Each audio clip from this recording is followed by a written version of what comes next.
Welcome to Peacebuilding Initiatives, where we explore the transformative power of dialogue, cross-cultural understanding, and the collective empathy in building more peaceful and connected communities. I'm your host, José Barzola. Thank you for joining us. In today's episode, we're speaking with Steve Terada, a third-generation Japanese American from Hawaii, whose life was forever changed by the 2011 earthquake, tsunami, and Fukushima nuclear accident. While working for the U.S. Army in Japan at the time, Steve began volunteering in Fukushima and soon became a committed advocate for sharing the realities of the region's recovery. After retiring in 2019, he moved to Fukushima City to conduct hands-on field research, collaborate with local experts, and publish widely on nuclear disaster recovery and radiation issues. Steve later deepened his expertise by earning a Master of Medical Science in Disaster Radiation Medical Sciences from Nagasaki University and Fukushima Medical University. Living near the Nagasaki atomic bomb hypocenter, he developed strong bonds with Hibakusha and worked to build connections between Nagasaki and Honolulu, focusing on peace education and historical understanding, um, which will lead us also during our conversation, a wonderful collaborative gathering, which will be happening December 6th to the 8th, right here on Oahu, where the Nagasaki Hibakusha will be definitely here on the island, and we'll share more about that. He now serves as a visiting researcher at the Great East Japan Earthquake and Nuclear Disaster Memorial Museum and is the lead planner for the upcoming December 6th to 8th visit. Yes, on Oahu. Steve, thank you so much for being here. It's a pleasure to have you today. Great And to to be get here. us Thank you. started, maybe we'll go back to take us back to 2011. Where were you when the Fukushima disaster occurred, and how did that moment alter the course of your life? Sure. 2011 March, I was chief of real estate for the U.S. Army. I happened to be in Okinawa giving a presentation that Friday when the triple disaster happened. And when we looked at the TV at the tsunami, I think most of us, including myself, said this could not be real. This cannot be real. Of course, it was real. And we found out how devastating the earthquake and the tsunami were. Then, when I went back to my Army post, as the days went on, we began to learn about the nuclear plant, that it had overheated. There were hydrogen explosions that caused radioactive elements to be carried into the wind and dispersed in Japan and over the Pacific Ocean, by the way. Those days were extremely scary. I, in my position, I worked in the Emergency Operations Center. And every day, several times a day, we would be checking on the radiation exposure at our Army base southeast of Tokyo. We were that worried about what had happened in Fukushima. But during those days, I wanted to go to Fukushima, but my job description did not call for it. I didn't have a chance to go. In March, the accident happened. 3 months later, some friends from Hawaii contacted me, Rotary International friends, had collected a lot of money in donations and were going to Fukushima to give money to schools and to participate in humanitarian actions. They knew me, of course. They knew I was in Japan and asked if I wanted to go with them. And I jumped at the chance. I took 1 week leave, not on Army time, my time. I hopped on the bullet train with them and we went up to Fukushima.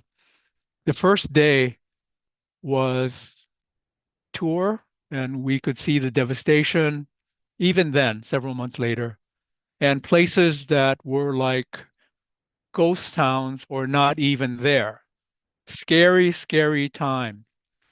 But what happened on that first day's evening was I got a call from my boss at the army base who said, "Where are you?" I said, "I'm in Fukushima." He says, "Well, then you know you are in the US 80-kilometer exclusion zone and you cannot stay there." And I said, "Oh, yeah, now I remember." Back in March, the US had declared a much broader exclusion zone than the Japanese did. and I was sitting at the tail end of it. So the next day I had to go back to my army base. But before I left, I promised the people in Fukushima that I would return. That incident and tracking what was happening with the radiation and how scary it was really changed me. I wanted to learn basically everything there was to learn about nuclear accidents, how it happened, why it happened, how did people get hurt, and most of all, how do you prevent these things from happening? So my entire uh, interest as an adult basically changed path. And while I was working, I had a job. I started studying and researching nuclear accidents and keeping up with Fukushima. So that was a real big turning point in my life in 2011.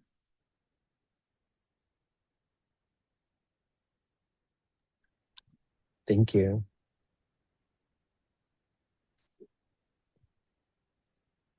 That's a lot to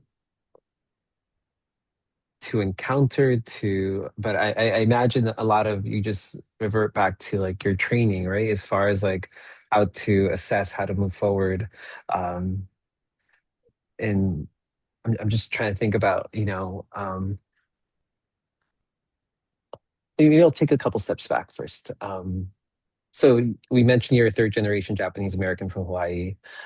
What was your relationship with Japan before the disaster? Because I it seems was as though like, it definitely yeah, shifted a bit afterward. yeah, yeah. Uh, of course, before I worked in Japan, I was a tourist. And even when stationed in Japan, my wife and I would go out and visit tourist sites, eat some great Japanese food, take a lot of pictures, meet some great Japanese people. Then, when that time was done, we'd go back home or back to the army base, wherever we were at the time, and resume our normal living. So there was a separation between actually what was in Japan, what was going on in Japan, the people in Japan, and our lives as US American citizens. That changed because I became a lot more, I call it passionate and interested in the nuclear disaster. And it happened to be, of course, in Fukushima, in Japan. I also studied Chernobyl, and I would have loved to go to Chernobyl, but we're not able to do that because of where it's located. So I studied Fukushima, and that is a study of Japanese people because everyone who evacuated were basically Japanese people. And so my relationship deepened in a very specific way in a context of nuclear accidents with Japan. And that brings me to today. None of that has changed. That's the same way that I feel today. And it drove me to take, graduate courses to learn more about it. And, here I am in November of 2025, still talking about Fukushima, still informing others about Fukushima. And thank you so much for doing that. Because I know other folks who probably would have just to get back to quote unquote normal, and put it behind me. So it sounds as though there was something, whether it's honoring the ancestors, whether it's maybe it's just the right thing to do, after what you experienced. And sometimes it kind of comes down to moral, ethical values that have been instilled in us of, well, I've experienced this. I need to continue to delve further into this and educate further and create awareness of it, which thank you for doing that. Because um, it's not in your circles. I imagine you hear these stories a lot, but I can share with you in my circles, these are some rare opportunities. So thank you so much for being here and talking further about it. So, what compelled you to return to Fukushima just 3 months after the event? And what did you witness that stayed with you? I went back to Fukushima, physically went back to Fukushima. I mean, in the intervening years between 2011 and when I went back, I was constantly researching and looking online, reading academic articles and so forth. But because of my job, which took me to the US mainland, I could not go back to Fukushima until I retired.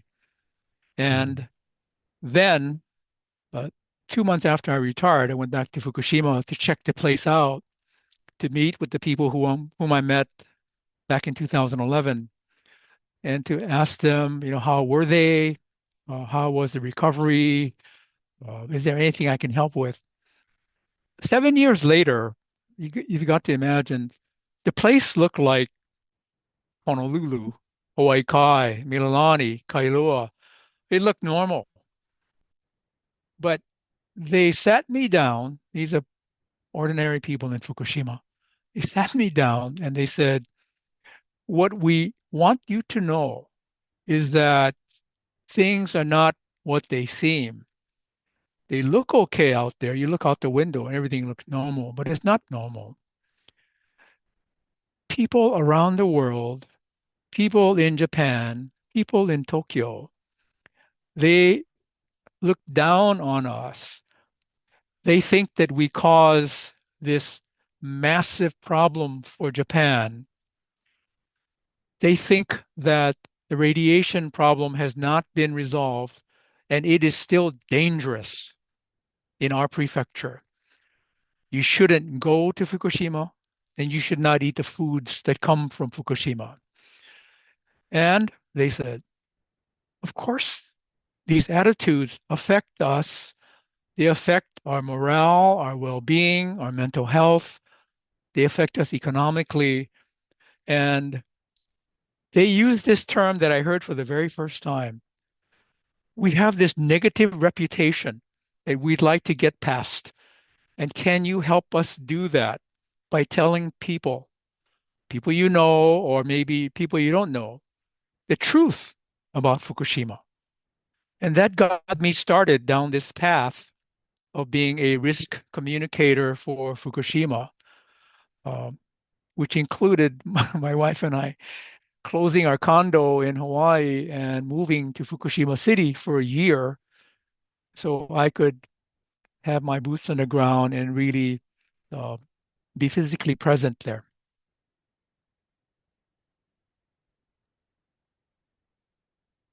Thank you.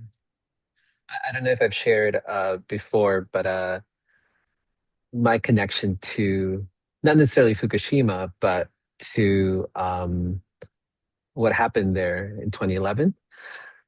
I don't know if I ever shared. I have a friend who initially was one of my students who um, grew up and still lives in Higashima Tsushima in the Miyagi prefecture. And it was also March 11th when she was in middle school back then. Uh, I just these are stories that I collect along the way that people share with me. And yeah, so she was sharing with me what it was like from her end. And she was very thankful that her school happened to have a second floor because the tsunami that the reactor, if there had been a second floor, she probably wouldn't be here with us. So, and there's, I share this just because I'm thinking about how things are so intertwined in life and life becomes a little bit less the world becomes a little smaller. I've noticed as time goes on, as I meet more people and the stories I hear, and to the point where with the fires in Lahaina and Maui, um, over the past few years, there's like the Japanese Cultural Center, funded by I forget who were the funders. Anyways, they were able to bring a couple cohorts of high school students to from Lahaina to uh, Higashima Tsushima to hear stories about resilience and overcoming a natural disaster. So I don't know, just throwing in some information as far Mhm. as it's it's inspiring the resiliency of the human spirit and how things can kind of come full circle and we can more connections between Japan and Hawaii. You've spoken about often about the dark cloud over Fukushima. What what were the biggest misunderstandings you faced when speaking with the public? The most important one was the misperception that Fukushima was not safe. Yeah, And just to give you a little bit of background, Fukushima is the third largest prefecture. It's about as big as Oahu, Maui, and the Big Island combined. So there's some land there. When the disaster happened, the land area that was basically walled off was about 12% of the prefecture's land around the nuclear plant and in the path of the radiation plume that left the plant. Today, that 12% is down to about 2%. So over time, the amount of area that was restricted because of high radiation has consistently gone down due to decontamination efforts, weathering, and the natural reduction of uh, radiation levels uh, because of chemistry. And I won't go into that part. So the area in Fukushima was misperceived as being unsafe. And from the beginning, Fukushima suffered from this very bad PR problem. If you recall 3 Mile Island, which is in a township in Pennsylvania, or Chernobyl, which is the name of the plant in the Ukraine,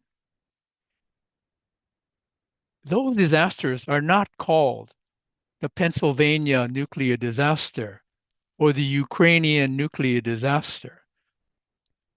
Fukushima's disaster should have been called the Daiichi nuclear plant disaster. Somehow, public relations got away from it. Until today, that one word, Fukushima, conjures up images of the nuclear accident. And that is very, very unfortunate for the used to be 2 million, now it's about 1.7 million people who reside in Fukushima. It's a large prefecture, many cities, many towns that got painted by a broad brush, unfortunately. thank you.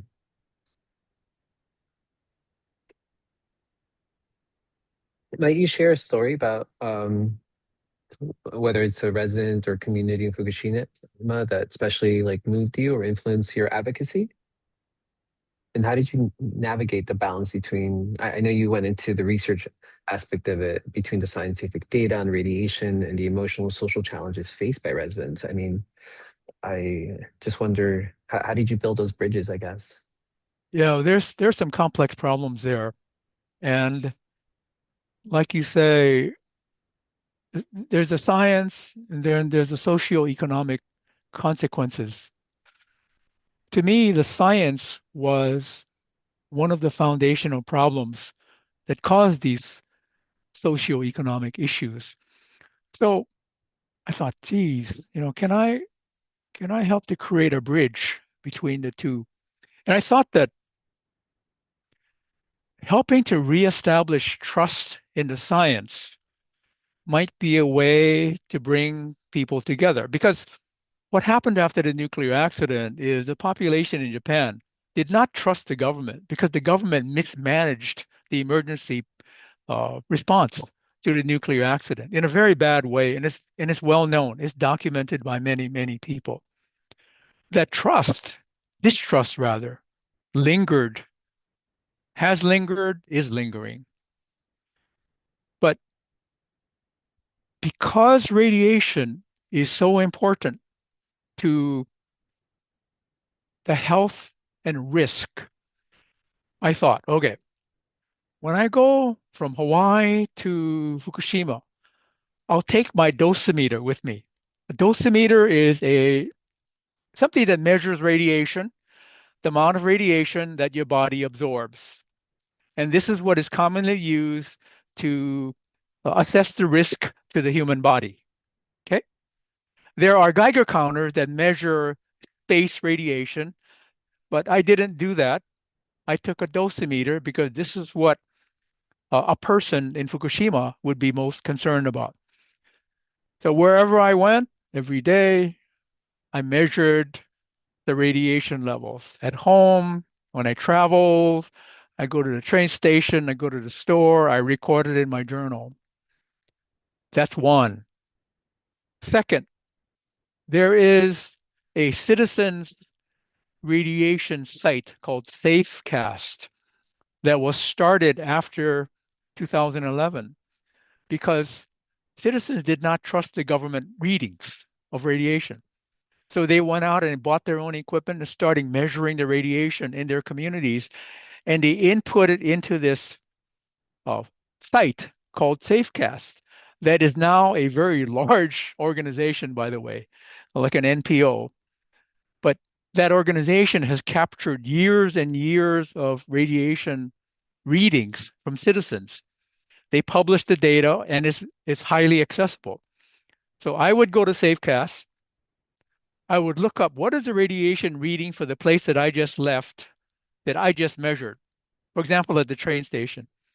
And invariably it's, okay, we're off by maybe zero point zero 0.01 microsievert or something, that very small amount. Then at the train station, I would go to the government reading site because the government has almost 3,000 uh, places where these measuring devices are located in the prefecture. And it's very simple. You go up to them and it'll say in an LED readout what that machine has measured right there where you're standing. So I would get that number. I would get my number. I would get the Safecast number, and I would compare all three. And each time I said, whoa, they're all the same. These numbers are all the same. So when I started speaking and writing about Fukushima, I told people that, hey, I know you guys don't trust the government. You don't trust what they say. You don't trust what numbers they give you, but take it for what it's worth. This is what I did. I used my own dosimeter. I used Safecast numbers. Then I compared it with the government numbers. And that's not just one place, it's wherever I went. And they're always the same. So you take that information and use it any way that you want. What I wanted to do, of course, was to start reestablishing the little seeds of trust that were all lost after the accident. Because when we talk about connecting the socioeconomic part of recovery in Fukushima, they're driven by projects and programs for recovery, where the government would put money in a certain project, they'd rebuild, they try to bring people back, create programming for it, and so forth. There was great suspicion on the part of Fukushima residents because they didn't trust the government. First of all, they didn't trust that where the government wanted to do this was safe from a radiation level. The government says it's safe, but can you trust them? That's why, backing up, I wanted to create this little bridge of trust by using radiation as a tool to do that. And I can't tell you how many Fukushima people, after reading my stories, would say, I can't believe that they're telling us the truth. But I guess they are because you checked it out. So yeah, looks that way, told them. So that was my way because, I'm one person of limited means. Uh, what can I do? But that was one thing that I could do, and I thought it was logical. You use science, you use data, and you let it out so people can see what you've done. and let them make their own decisions, which is what I always try to do. I never told people in Fukushima what to do. I just gave them information that most of them did not have so that they could make better decisions in how they wanted to restore their lives.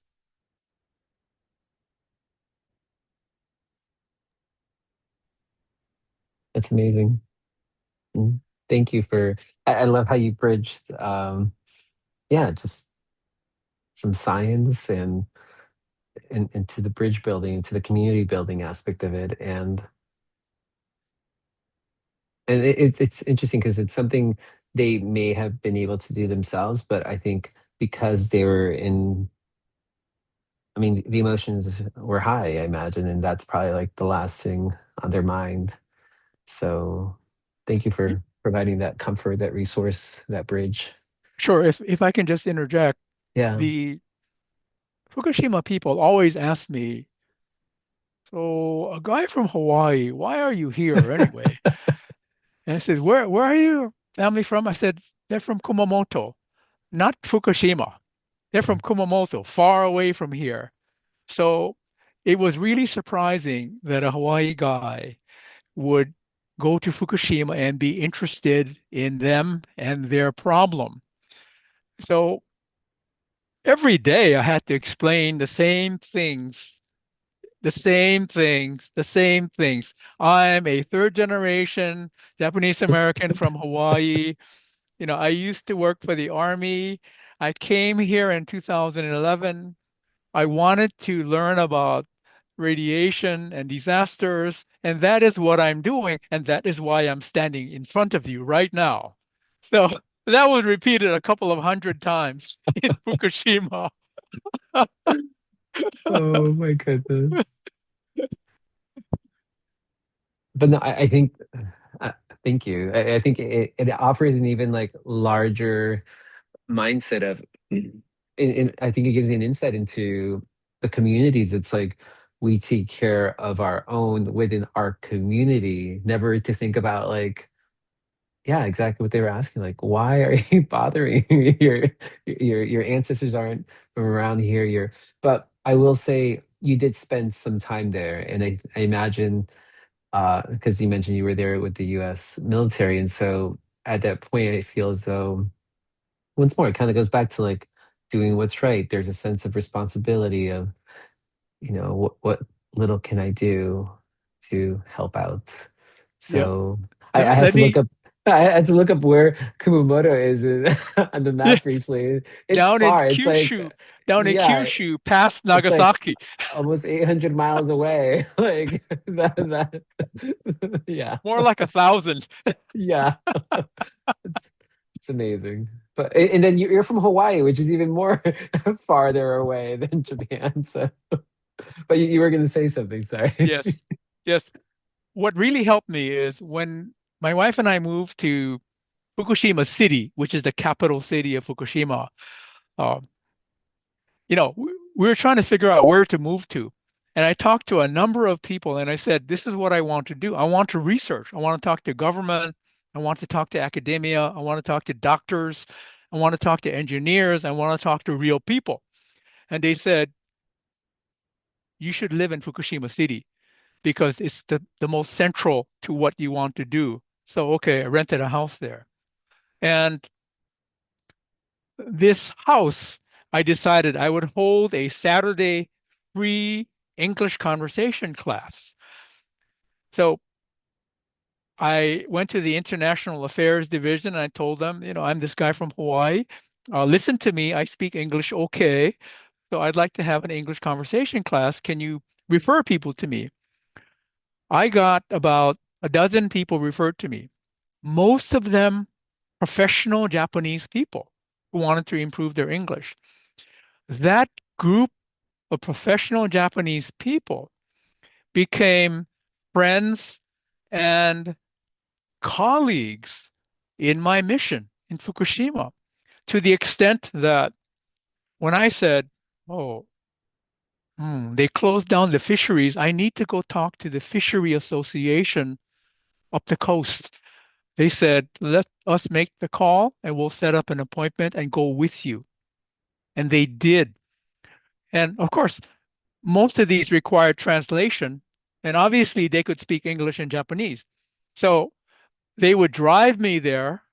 I had a car and I could drive, but they would drive me to the appointment. I'd sit down with these very stern-looking Japanese people, and they would start talking about this guy from Hawaii who wants to learn about your problem because he wants to describe it accurately to others.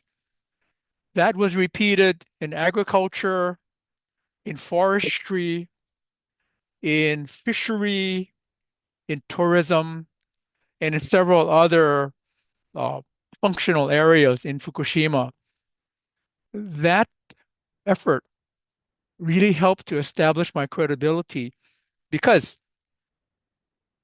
my colleagues, of course, would say, we have to read your article before you publish it. I says, oh, okay. So I would write the articles, I would send it to them, and they says, no, no, you got this wrong. And then they would help me correct it. And then it would become public, it would be published. And they would show their friends, their neighbors, and other people that, hey, this guy is serious about really studying our problem and writing about it in an easy to understand way so people can truly understand Fukushima and us. So that English class and what came from it uh, was just phenomenal. That's what I have to say about it. How did you have the idea to just start an English class? Like, have you partaken in those, or you knew other people have done that before? Like, it's I had genius. I had I've never never I thought had of never it. taught an English class like that before, and uh, but I needed door openers to Uh, meet people in Fukushima. How'd you get I the wasn't I idea was though an to do, outsider. I how'd wasn't you get the idea though to like do an English class? That's what No, I it's mean it's my so my wife and genuine. I brainstormed Oh, okay. and we said What do we have to offer? every Saturday afternoon for an hour and a half, we would have our house open for an English class, and that's what we did. So it was very consistent. Um, they enjoyed coming over because uh, we talked about things in the United States, the world, and I would ask them about things in Japan, of course, government, society, and so forth. So it's very, very educational for both sides. That's amazing. I think as far as, finding ways to kind of connect with the community, I think, yeah, it's very genius, the idea. And I always think about like not the game of dominoes, but like when you think of like the dominoes that one tips the other, and yeah, that's amazing. Thank you for sharing how one act of really your intention was to connect with community and initially build trust. And lo and behold, Yeah.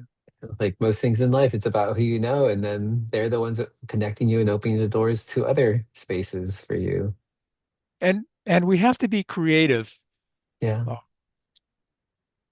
December of 2019, I hosted a little party at a place called Aloha Hall in Fukushima City. It was just a place where uh, karaoke people would go, singers would go, dancers, and so forth. But it was a large space, and it was owned and managed by Japanese people.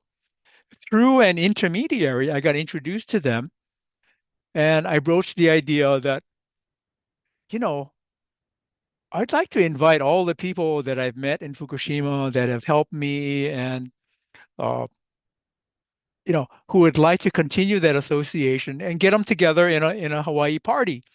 And they said, "What's that?" So I had to describe it. You know, we ended up with about What is 65, Pauhana? 65 people coming. We had hula dancers, um, musicians uh, playing music, Some people sang and so forth. But the best part is this. I invited Japanese from Fukushima, medical doctors, government, engineers, scientists, hospital people, you name it. All the types of people that I had met, had interviewed, and had worked with, collaborated to get the truth about Fukushima out, came to the party. And one farmer brought these wonderful apples. Fukushima apples are really expensive, and he brought enough apples for everyone to take home.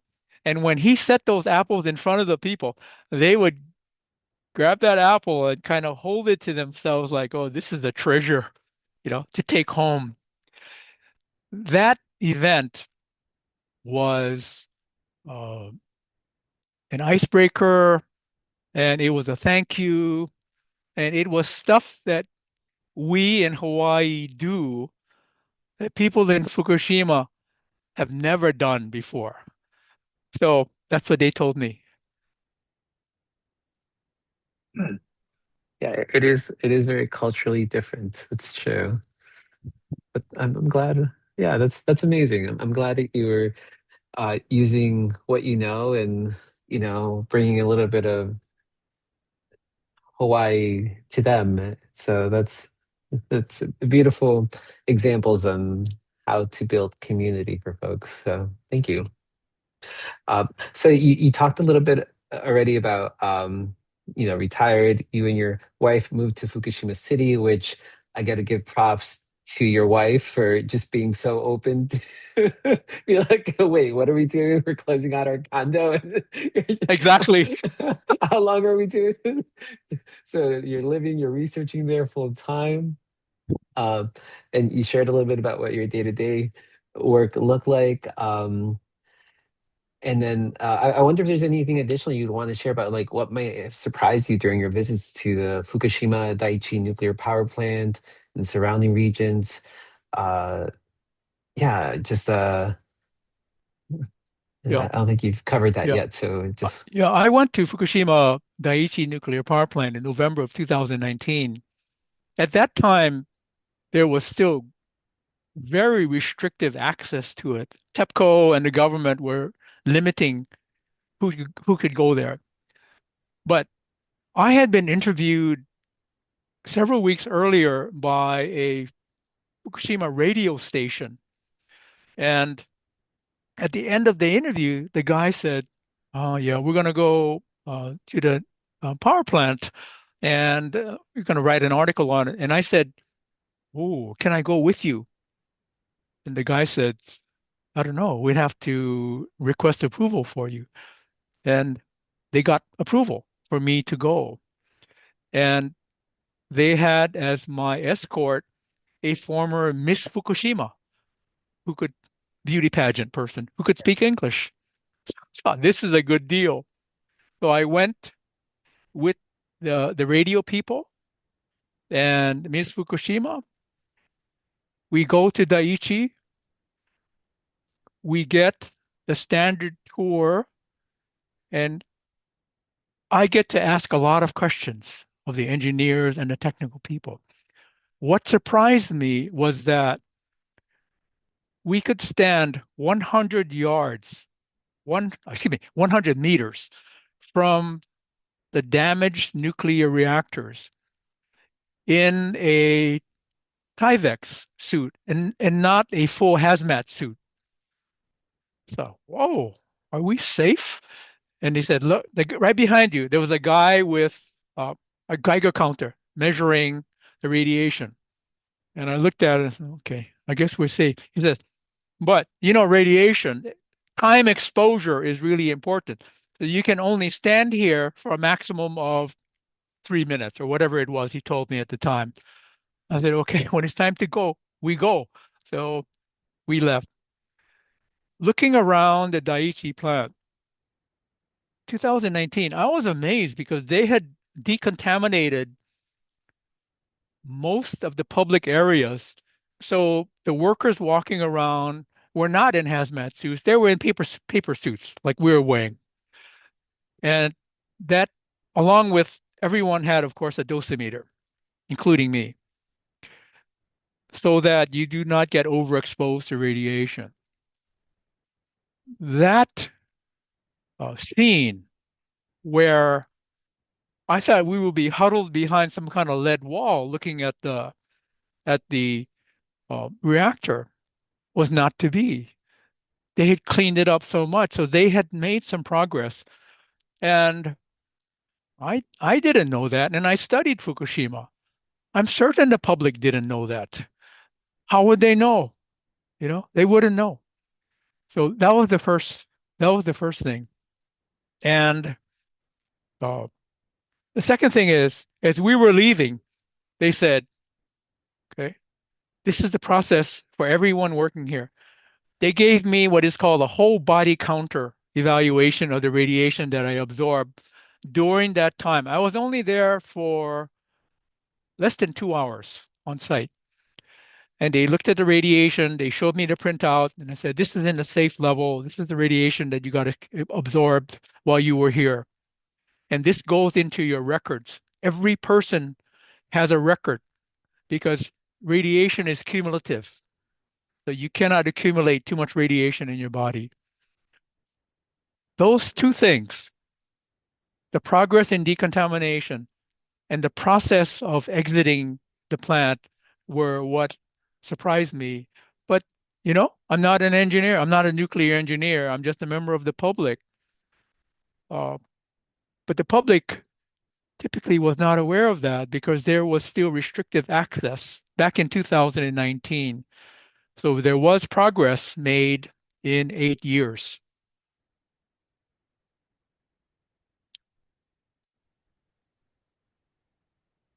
That's quite the,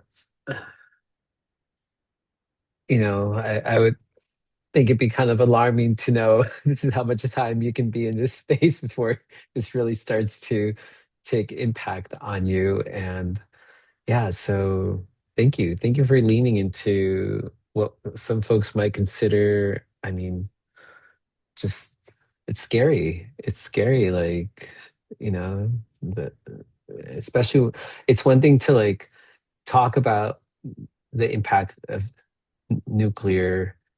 It's another thing to be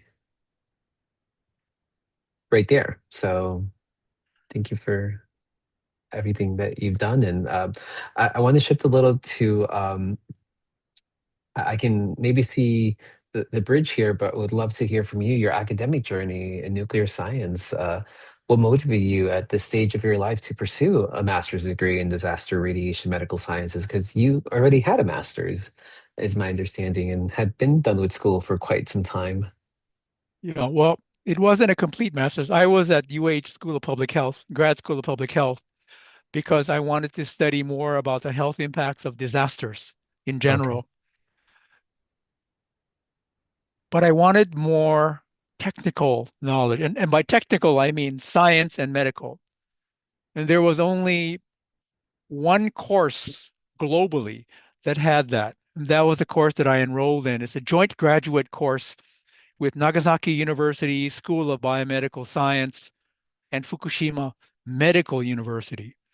Nagasaki taught the science, Fukushima Medical taught the medical and emergency medicine part of radiation. So we combine those two disciplines into one course, and that's what I graduated from just a couple of months ago in Nagasaki. thank you.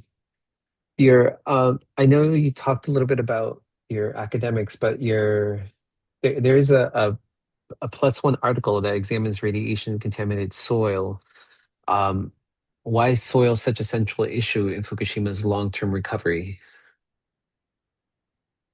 There are several important physical problems with Fukushima's recovery, two of which I'm sure you've heard about. The first is at the power plant itself, when the disaster happened, the nuclear fuel melted because of overheating.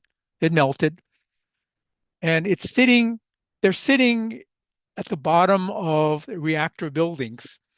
And TEPCO and the government has not been able to find ways to extract that fuel and store it in a safe place.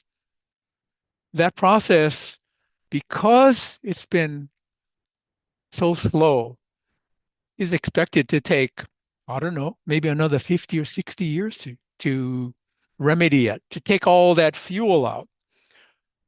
The second problem is that or the fuel and the old fuel need to continually be cooled because you can't allow it to overheat again. And that takes water. So cooling water and leakage water from the ground continually uh, acquire radiation, and they need to be captured and stored. And they are stored in the steel metal tanks on the site of the power plant. Over the past few years, there has been tremendous media coverage about Japan wanting to dump that water into the Pacific Ocean. And they are doing that. Japan built a 1 kilometer long undersea tunnel from the nuclear plant into the ocean. They filter the water, dilute it, and send it down into that underground tunnel, and it pops up in the Pacific Ocean.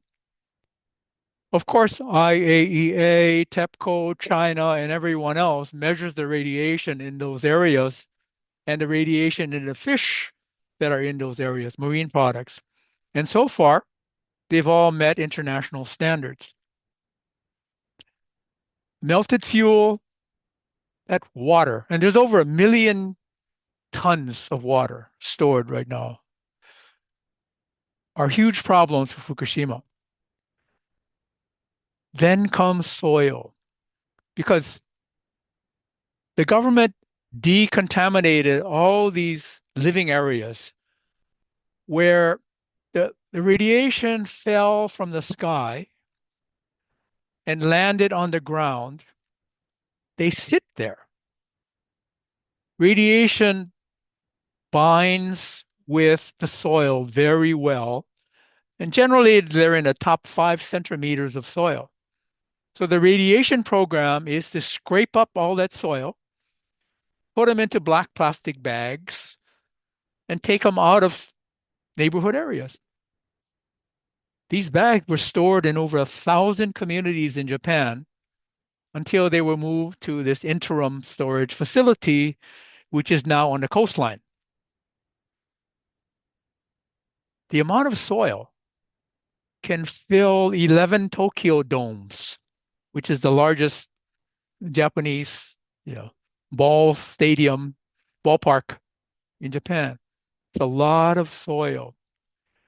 That soil has a level of radiation. It's not like just normal soil, but the radiation level is low. Japan passed a law that by 2045, that soil is supposed to be out of that interim site and taken to some permanent site. To reduce the amount that goes to a permanent site, Japan government wants to repurpose 75% of that soil into public works projects like roads, seawalls, things like that.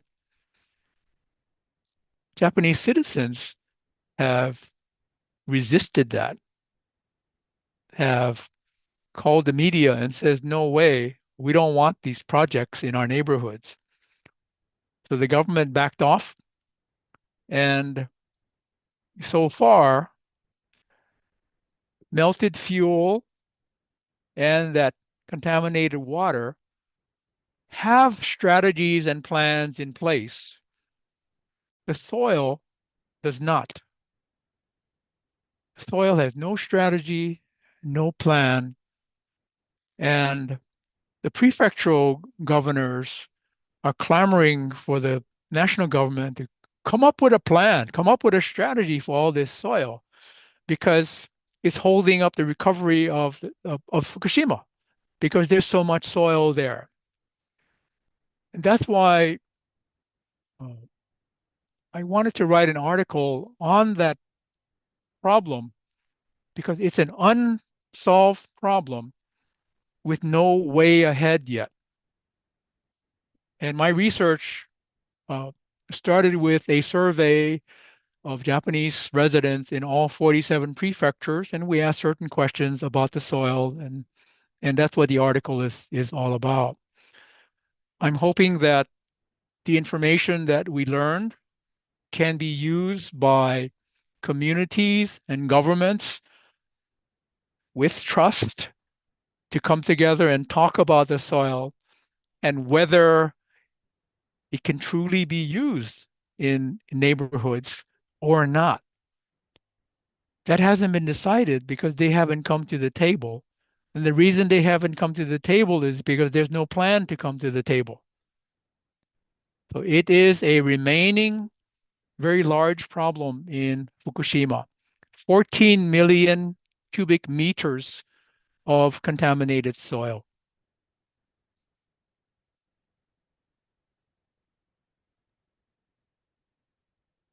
That's a lot.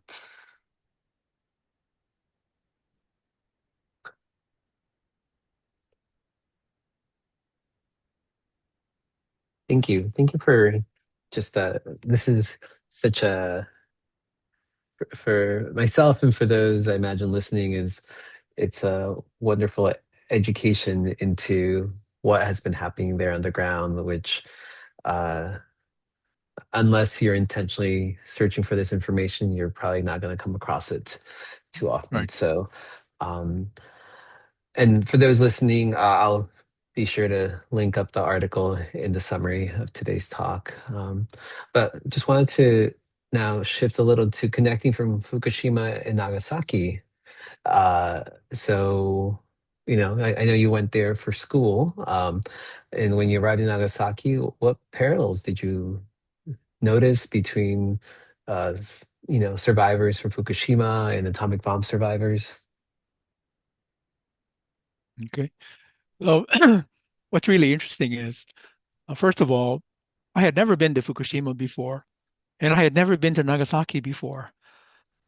When I first went there, it was the first time being in those places. So each time I had to sort of start from scratch because it's not like I had a lot of friends sitting around and welcoming me at the train station. That did not happen.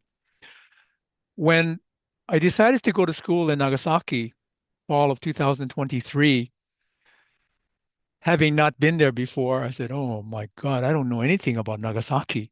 So I went online, and lo and behold, I found that in Honolulu, my hometown,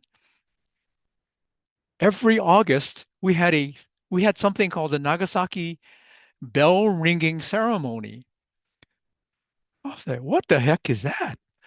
And and I contacted the principal involved, Joanne Tachibana. I'm sure she will not mind me saying her name because she'll recall this conversation that this guy out of the blue contacts her and wants to find out, so what is this anyway? And Joanne very patiently explained to me the background of it and what they were planning to do. And she invited me to uh, attend and even participate. That was in August of 2023. Uh, I went there and I remember moving chairs and helping with the setup and breakdown. September, the next month, I left to go to Fukushima. But before I went to Fukushima, as I learned about the August event, I said, oh, I'm looking at the itinerary and the agenda for the event. And I said, oh, we need to have somewhat of a Nagasaki connection here. I mean, this is a Nagasaki event, but it's primarily Honolulu participating. I said, let me see if I can do something about that and maybe build some bridges between Honolulu and Nagasaki. So from that very vague thought, when I went to school in Nagasaki, as I walked around the neighborhoods, because Nagasaki is a pretty small town. It's a walking town, although hilly. So you have to be in good shape to walk around Nagasaki. And my gosh, I live near the Atomic Bomb Museum. I live near the hypocenter of where the atomic bomb hit in 1945. And also live near this little place called the Hibakusha Community Center, which I went in on purpose uh, to introduce myself and to meet the people there, because by then I had learned that Hibakushas were the atomic bomb survivors, and I wanted to meet them. I started asking people, I'm from Hawaii, Honolulu, Oahu. Did you know that we held a Nagasaki bell ringing event every year? And to a person, everyone said no. And I thought, this cannot be possible. We have done this for 31, 32 years. This cannot be possible. So I got the flyer for that August, and I started showing people, and they were simply amazed. They were simply amazed. Then I thought, okay, I got some spade work to do here in Nagasaki. So so I conducted outreach. Uh, I went to a local high school that had a peace studies club. I got to know the advisor, good friends with the advisor. Uh, I wanted to meet with the mayor's office to find out if they knew that we were doing this event in Honolulu, and they did not. Uh, I talked to media people. They didn't know what we were doing in Honolulu, and others. By the end of my discussions, they all knew what we were doing in Honolulu. And then there was the beginnings of maybe we can participate in the next one in 2024. And Jose, as you know, we managed to get student Kaede to speak at your Zoom session in August. And uh, the mayor of Nagasaki sent a letter that we could read. This year in 2025, we had another student speak. We had the letter from the mayor, and we had the closing uh, lecture by a Nagasaki Hibakusha doctor. So we did manage to build those bridges between Honolulu and Nagasaki in a couple of years. And I think that the bridges they're pretty firm. I don't see them crumbling anytime soon. Um, and unfortunately, I left Nagasaki, and when I left, I told everyone, you know, I'm back in Hawaii, so I'm reachable by email. So let's continue what we're doing, your participation in our August event. And to a man, everyone said, of course, we will continue to do that. So uh, that's where we find this after a little bit of bridge building between Honolulu and Nagasaki. Thank you. Thank you for recapping that. Thank you for all you've done. And yeah, as you mentioned, the bell was gifted to Honolulu in 1990, some early Yes. 1990s, and yeah, somewhere in between, whether it's change in leadership or change in, there was a break in communication. So thank you for creating that bridge again so that they're well aware. And you become very close with several hibakusha, including Dr. Masao Tomonaga, who was really wonderful to share a few words with us this past year. And I know he'll be coming in a couple of weeks. And I just wonder, like, what have those friendships taught you? What have you taken away from Yeah, I've this gotten to time? learn more about the Hibakusha, the atomic bomb survivors, of course, and Uh, they are different generations of people. I have met first generations who actually experienced the bomb or were in the womb. Second generation, their children. Uh, third and fourth generation, some students. Uh, one of which was at Kasui High School, and uh, I I view the hibakusha, the atomic bomb survivors, and their numbers are dwindling. Of course, their average age is first generation. Average age is 86 years old. They're dwindling, and they are like a Japan uh, treasure to me. Uh, once they're gone, I don't know if their children and grandchildren can speak the way they speak because first generation experienced the bomb. They have spent virtually their lifetime since World War II giving testimonials and advocating for peace and abolition of nuclear arms.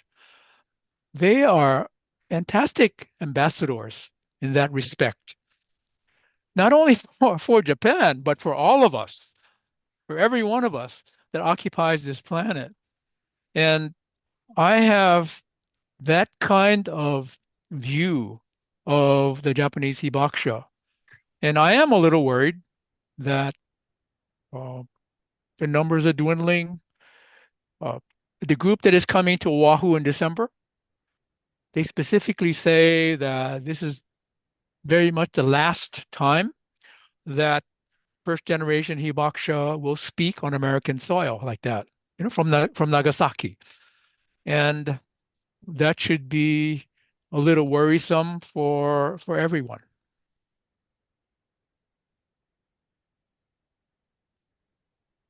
Thank you.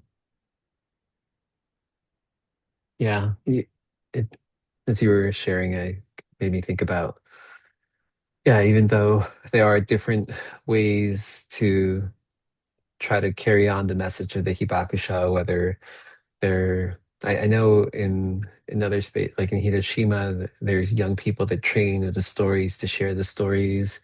There's like animated, there's books, there's recordings, but yeah, it's never exactly the same as to hear it directly from them. And in my own experience of having heard testimony from hibakusha, whether it's virtually and recordings, I will say the opportunity to be in the room with them is, it's just, it's an honor. It's kind of like a full circle moment. So thank you for, I know that you have been very instrumental in leading the way for their visit December 6th to the 8th here to Oahu. Um, but I also, for listeners here in Hawaii and beyond, you kind of shared what makes this visit historically and emotionally significant. I think the last time they were here was when possibly, or folks from Hibak, was when the bell was donated back in the 90s. So it's been 30 something years now. Um, and yeah, this might be one of the last opportunities to be able to have them here on Oahu. Um, Shifting a little to talking about broader peace building reflections, from your experience, what role does honest dialogue play in healing across cultures and across generations? I can love to hear from you just because I can also just think about, just from what you've shared so far, how you've been doing that yourself. But Sure. I think that, it's kind of funny to use the term honest dialogue because in my mind, it's the only kind of dialogue that we're supposed to yeah, have. exactly. And so honest honest dialogue, or let me just say dialogue from my perspective, uh, given enough time that is not rushed, is a nice trust builder. It's a trust builder. It builds trust. You listen to other people, you look at them, you hear them, you feel them, and from a human perspective, you make some value judgments. You're like, hmm, okay, I think I hear this person. I think I can trust them. I mean, I have to be careful, but I think I can trust them. When you start from there, then you open your ears, you open your minds, and you open your hearts. And it creates a pathway to get stuff done. They could be more meetings, more discussions, a change in attitude, joint projects, could be almost anything you think of. But that's a good way to start. It's a good place to start when you dialogue with people and you feel like you can trust them. Then you feel like you can expose yourself and take a risk and maybe do more than you would do with someone you absolutely do not trust. So that's my way of seeing that what dialogue can do, the possibilities of good dialogue. And I encourage dialogue. I mean, in Fukushima and in Nagasaki, I love to sit down with hibakusha or residents and just kind of ask open-ended questions and let them talk and listen to them and ask more questions. Let them ask you questions, and then you respond honestly, and you build this trust. Sometimes it's great friendship, sometimes it's not friendship, it's just trust. But that's a means of communication that I truly embrace.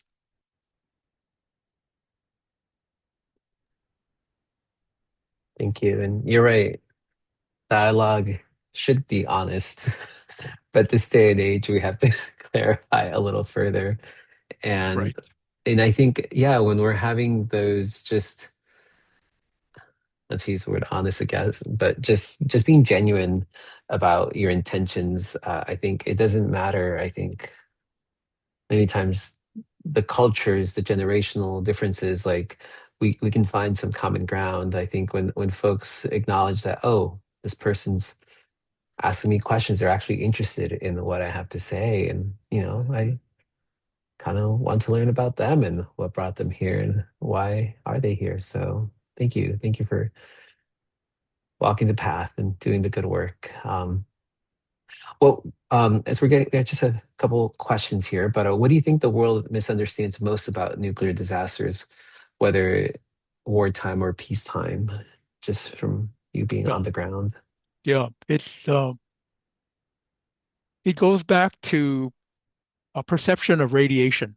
This is after studying Fukushima since 2011, going to school to learn about radiation and how it affects the body. My belief is that the public just misunderstands radiation in the context of a disaster or an accident. And what I mean is that there is a uh, international radiological protection regime in place. And I created a PowerPoint and I showed it to people, and they were amazed that such a thing even existed. It is an international setup with nonprofits, IAEA, WHO, all these acronym organizations that take part of it. And at the bottom are nations, countries. So this system of radiological protection stems from research and science, which ends up in recommendations for maximum radiation exposure levels, goes to the national governments that incorporate them into their regulations, like at CDC, NIH in the US, for example. There are also standards and thresholds when disasters happen. So radiation is not just some uncorralled concept that is out there. There is some logic that can be applied to the management of facilities that can generate radiation and the management of emergencies that happen involving radiation. What the public doesn't understand is this system, therefore, can minimize the public's exposure and risk to radiation. It requires some planning, requires some expertise, it requires regulatory systems in place. But that's the way modern government is supposed to operate, to take all of these things and to create safeguards in the event of an accident. I say this because when I was in Camp Zama, U.S. Army headquarters in 2011, starting from about March 14th and 15th, when the hydrogen explosions happened at Fukushima, and we heard that the radiation was coming down toward Tokyo, all of us were scared. I mean, I cannot describe the fear that we had. Uh, I sent my wife home to Hawaii. I got her on the airplane and I sent her home to Hawaii. I had to stay because I work for the government, emergency essential or something that they called it. The public, and I was a member of that public, uninformed, very uninformed, simply does not understand that radiation is not as uncontrolled as you think it is. That with proper measurement, proper planning, proper measures, you can minimize the risk to your community and to your towns and villages and so forth. It requires, of course, knowledge and regulations, and people who are doing that. That's their job. But it can be done. And since Fukushima, internationally, many more of these structures, organizational structures, have been put in place. It doesn't mean that every person is safe every minute after a nuclear accident. It just means that more people can be safe after a nuclear accident based on what we've learned and by implementing certain measures. And there is the big disconnect with the public, I feel, uh, when considering the next nuclear disaster or the next nuclear accident. Thank you. And that kind of, I guess, gets to a little bit about my follow-up question about what can ordinary people do to support communities recovering from nuclear-related events, besides the donation that people do. I don't know if there's anything specific that comes to mind Yeah, for you. my answer is heavily skewed to Fukushima because Yeah. I wasn't I wasn't tracking Three Mile Island, which happened in 1979, or Chernobyl because Chernobyl's information was suppressed, and we really didn't hear what we needed to hear about Chernobyl. Fukushima, which happened in Japan, worldwide press covered it 24/7 from the first moment. Uh, a lot of information went out. And this is my view of it. Because from 2011, I was constantly looking at information on Fukushima. What could I learn? Am I safe? All those kinds of questions. And as the internet developed, of course, more information went onto the internet, more bloggers. There was dark tourism to Fukushima, and those bloggers uh, put their stuff on the web. I wrote an article or two on this that when I started researching Fukushima in 2019, most of the information was old, outdated, and inaccurate, and no longer applicable. But they never die on the internet. So all of that stuff was still on there. And I searched for uh, media that was updating what they had written about right after the accident, which is generally doom and gloom. Everyone was doom and gloom. There were some tremendous uh, predictions that how Fukushima would destroy the Pacific Ocean and all those kinds of things. It never came to pass. No one died from acute radiation poisoning from the emergency at Fukushima. No one died from it. Nobody knows that. People think a lot of people died and got hurt from Fukushima, and the facts are that is not true. That is a totally different discussion. And in our coursework, we studied the medical results from the atomic bomb, from Chernobyl and Fukushima, a little bit from Three Mile Island. The major health problem that resulted from the nuclear accidents were mental health problems. Although a lot of people died from Chernobyl and got sick, generally speaking, the mental health problems are the long-lasting problems after nuclear accidents and nuclear disasters.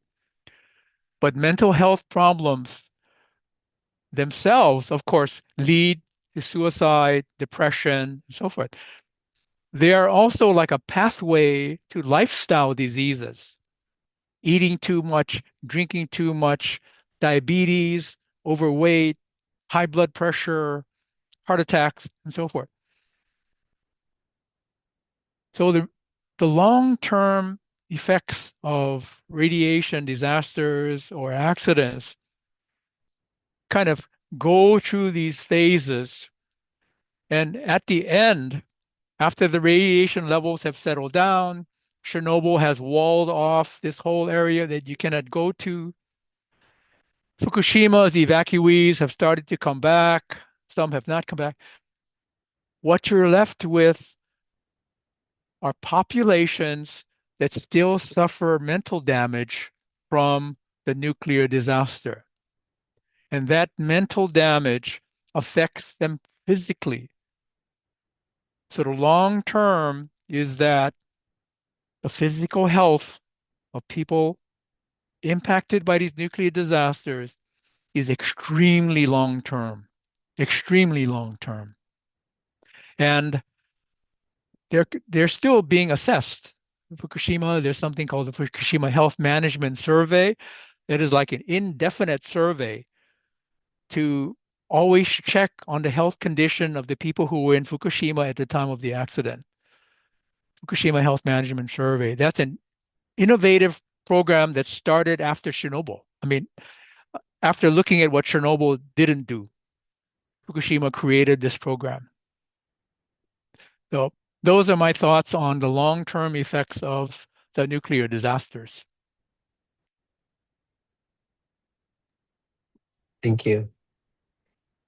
As we're looking back at your journey from Hawaii to Fukushima to Nagasaki, what keeps you committed to this work? Say that again. Looking at your journey from Hawaii to Fukushima to Nagasaki, what keeps you committed to this work and what gives you hope today? Oh, my personal commitment. Yeah. Yeah, I ask myself that every day, and my wife asks me that every other day. Yeah, because you would think I would be sitting at breakfast thinking, oh, time to stop already, time to stop because I'm back in Hawaii and the problems are in uh, Japan, Fukushima or Nagasaki.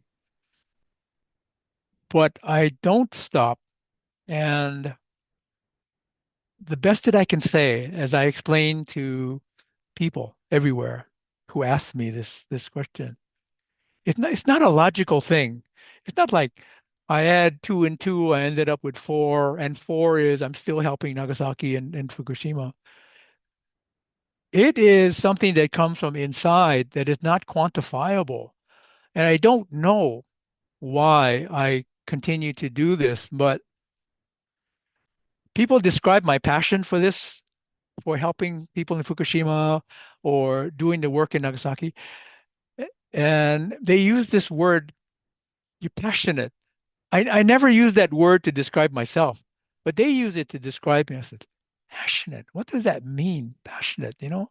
I mean, I still want to do it. I get up every day and I'm still thinking about it, or I go to sleep and I'm thinking about it. Maybe that's passionate, you know? But I don't know why it's like that. It's just there. It hasn't gone. Maybe one day I'll wake up and it's not there anymore. I hope not. But for now, it's there every day. And I cannot put my finger on it and explain this is why I do this, or this is why I do that. I mean, I do from the first time I heard about Fukushima and the evacuees, I understood that there were a lot of people who got hurt. Then I learned that they got hurt and many of them will never get better. I wanted to help with that situation in my own way. And uh, that's what I've been trying to do by speaking, writing, helping the hibakusha, and so forth. Everybody finds his own way, and that happens to be my own way. You. From my perspective, I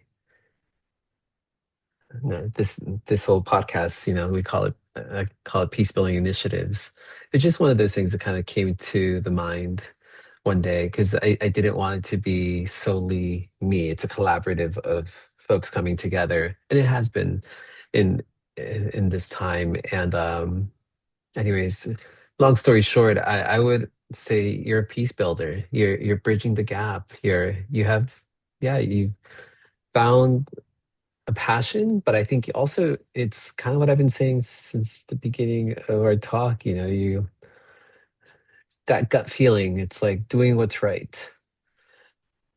You know, um, what is it? Was it? It's like Mr. Rogers' Neighborhood or something. I think would say like got to find the helpers. you know, gotta find how best can my brain goes into like puzzles and finding the little pieces, and I'm always looking at things and being like, what's missing here? What would help out the situation? And I see that you've definitely been doing that through your journey, and that's amazing. And I know this is only like a short, me, yeah, 2011. It's been 14 years now, but there's a whole nother career of yours that we haven't gotten the opportunity to delve into and learn about today. And I look forward to when the time comes when you want to come back. But I think that's the beauty of it also, just for folks listening to know that, especially whether you're like trying to figure out what to study or what am I studying right now and what am I going to do that right after college, that doesn't determine your path for the rest of your life. It is that journey of life that will bring new adventures that you'll pivot and you'll find ways to honor, whether it's the ancestors, whether it's the community, and the ingenuity though of like in English class on a Saturday. I think that's just amazing. That's like if I ever I'm taking notes. I'm like, if I ever have to move to Japan, I'm going to ask you, and then also be like, I can offer English classes, and I have to give great credit to your wife for it sounds like such patience and Yes. so she's the true champion here. But yeah, I wonder, just a final, if you have any message you'd like to leave our listeners with today. Yeah. You know, I was thinking that I recently exchanged email with uh, the Kosui High School counselor that I worked with, and he asked me to give some parting words to his class before I left Nagasaki. So, oh my God, I was so busy He said, "Can you come down to the school on a certain day and a certain?" I said, "Oh my God, okay, I got to run over there." So I ran over there, and I'm looking at all these young faces, 16, 17, 18-year-old students. I thought, gee, what can I say that has any value to these folks? But then I said, okay, I'll tell you what I tell myself every day, that get out of your comfort zone. You know what your comfort zone is, right? That's where you're comfortable. Because out there, out of the comfort zone, is where you get challenged. This is where you grow. And this is where you accomplish things that will give you satisfaction that you never thought you could have. And I gave them a couple of examples of my own because I've always stretched and gotten out of my comfort zone. And I said that sometimes I got hurt because, I did that, but I'll never stop getting out of my comfort zone because that's what makes me do what I've done. And I told them, all of you know, I'm 76 years old, right? I'm talking to 16-year-olds, 17 years old. And they said, yeah, we know. And I said that I'm still going outside of my comfort zone at my age. So you can certainly go out of your comfort zone at your age. You have a lot more life to live. And oh, I could see them thinking about that after I said that. Then everybody clapped. In Japan, right? Everybody, you clap. But that was my closing message to them, and that's my closing message, you know, to your audience. It's the same thing. We're very comfortable. We seek comfort. We seek comfort. I don't know if we're trained to do that or that's like a goal or how do we, do that. But when we are comfortable, well, great. Just don't stay there. Don't live in that comfort. You got to get out of it from time to time. And that is what I do and what I encourage other people to do. And it's everyone's choice, everyone's choice whether they do that or not. Thank you. It's I think the comfort thing is one of those that I always share that, as human beings, it's, I mean, there's safety in routine, and the routine is that comfort in itself. And so, thank you for reminding us all to always, and I think it's just a good lesson for life as well, because the one thing we can rest assured is that there will always be change, even if we're not excited about it. So if we can kind of live in that uncomfortableness of it all, like you get a little better at pivoting, at dealing with the change. It's like, okay, all right, how are we going to handle this? And how do we, whether overcome it, how do we embrace it? How do we weave it into our daily lives? So thank you for leaving those words to the high school students and to our audience. And Steve, just thank you for spending this time with us and sharing your journey with us, with just open dialogue, honesty, humility, and depth. Your story, definitely from Fukushima, Nagasaki to Hawaii. Um, Reminds us that peace building often begins with one person, and that's exactly, choosing to listen, to learn, to show up when others are hurting.